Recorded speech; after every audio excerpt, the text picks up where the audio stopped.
पुष्प में आक का पुष्प, जो आंकड़े का पुष्प होता है, शंकर को बड़ा प्रिय है।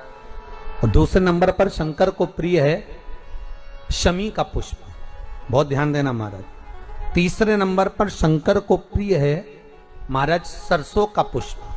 सरसों होती है ना, जो राई अपन बोते हैं, सरसों बोते हैं, उसमें पीले कलर का जो पुष्प लगता है। हमारा तो निवेदन रहता है जब तक सरसों आए तो प्रयास करा करो कि सरसों के 108 पुष्प शंकर भगवान पर चढ़ाना प्रारंभ कर दो।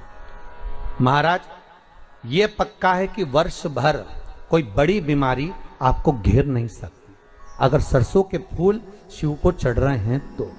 और प्रयास करना कि सरसों का जो पुष्प होता है, सरसों का जो फूल होता है महाराज, अगर कोई व्यक्ति को किडनी या लीवर से जुड़ी हुई कोई तकलीफ होती है या किसी व्यक्ति का एक्सीडेंट हो गया होता है और उसका कोई अंग रह गया हो, कोई शरीर का कोई भाग रह गया और वो काम नहीं कर रहा हो, जैसे किसी के पांव रह जाते हैं एक्सीडेंट के बाद, किसी का हाथ रह जाता है, या कोई अंग काम नहीं कर रहा हो, वहां ब्लड पहुंच नहीं रहा हो, वो जगह एकदम सुन्न हो गई हो, खाली पड़ गई हो, तो उसके लिए शिव महापुराण की कथा कहती है कि सरसों के पुष्प 11 शंकर जी के राइट भाग में, जहां शिव जी के गण दरवाजे के द्वारपाल मणिभद्र जिस जगह पर निवास करते हैं, कौन निवास करते हैं?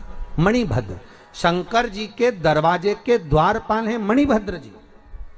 तो मणिभद्र दरवाजे के द्वारपाल में राइट भाग में मणिभद्र जी विराजते हैं। मतलब राइट भाग कौन सा हुआ? जब आप मंदिर से बाहर निकलेंगे तो राइट भाग, मंदिर में प्रवेश करेंगे जब राइट नहीं होना चाहिए, आप मंदिर से जब जाएं तो राइट भाग।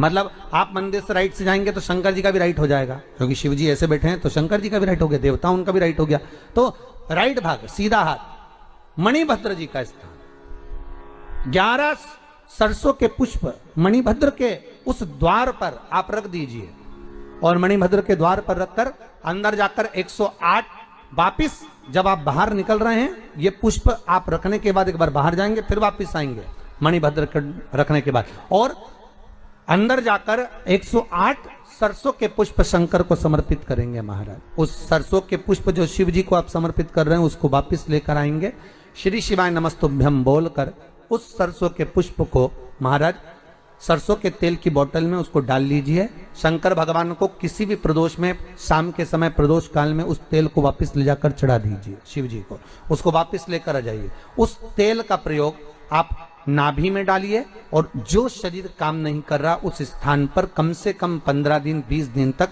उसकी मालिश करना प्रारंभ करिए। बाबा चाहेगा तो चलाने का प्रयास कर देगा और वो अंग, वो शरीर काम करने लगेगा।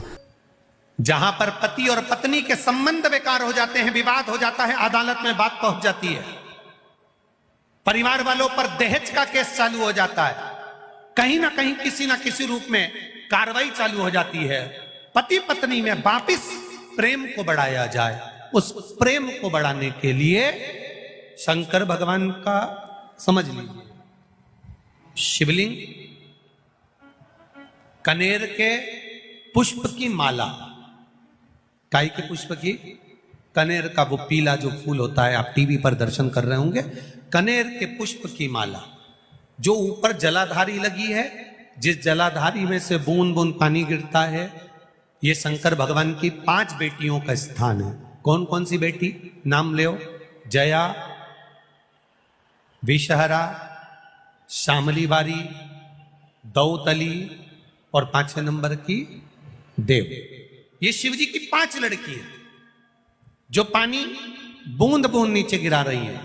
शंकर भगवान की बेटियों के स्थान से शंकर भगवान की जो ये जलाधारी है, जलाधारी अशोक सुंदरी वाला स्थान, ये जो जलाधारी है, बेटियों के स्थान से जलाधारी तक जो कनेर के माला बनाकर स्पर्श कर कर लगा देता है, शिवरात्रि के दिन प्रदोष काल के समय पर उस पति पत्नी में कितना भी झगड़ा हो रहा हो, आपस में प्रेम बनना प्रारंभ हो जाता है, अदालत का केस धीरे धीरे समाप्त होने लगता है। अदालती कार्रवाई। यहां तक कहा गया कनेर का पुष्प, भाई भाई में विवाद हो रहा हो, जमीन के लिए विवाद हो रहा हो, किसी प्रॉपर्टी के लिए विवाद हो रहा हो, या किसी अन्य विवाद में पड़े हुए हो, या तुम्हारे दुश्मन बढ़ रहे हो, तो भी कनेर का पुष्प शिव को समर्पित किया जाता। कनेर, गुलाल लगाओ, खूब लगाओ, पर जिसको रंग लगा रहे हो उसमें एक प्रेम का रंग भी जोड़ो कि हम आखिरी तक ये रंग ना बदले, ये रंग ना बदले। समय बदलता रहेगा, जीवन बदलता रहेगा, पर आज के मनुष्य भी अपना रंग बदल रहे हैं।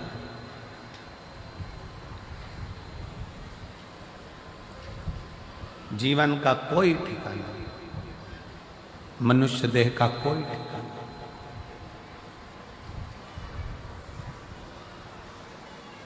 माता पार्वती जी शिव जी की आराधना करती हैं, शिवलिंग का निर्माण करती हैं, पार्थिव लिंग का निर्माण करती हैं, पार्थिव लिंग का। कल एक बहन ने पत्र लिखा, हम अमरजीत सिंह मेहता जी के यहाँ जहाँ हम रुके हुए हैं वहाँ वो पत्र है हमारे कक्ष। उसने पत्र में लिखा कि गुरुजी, हम पंजाब के गांव में रहते हैं और उस गांव के अंदर शंकर का मंदिर नहीं है, शिव का शिवालय नहीं। अब हम जल कैसे चढ़ाएं, या भगवान से हमें अरदास करना हो, प्रार्थना करना हो, विनती करना हो तो कैसे करें? हमारा निवेदन है, जरूरी नहीं है कि आप मंदिर ढूंढोगे, जल चढ़ाने जाओगे। आप तो एक लोटा जल अपने बगीचे में, अपने घर में पौधा हो, वृक्ष हो, कोई गमला हो, उस गमले में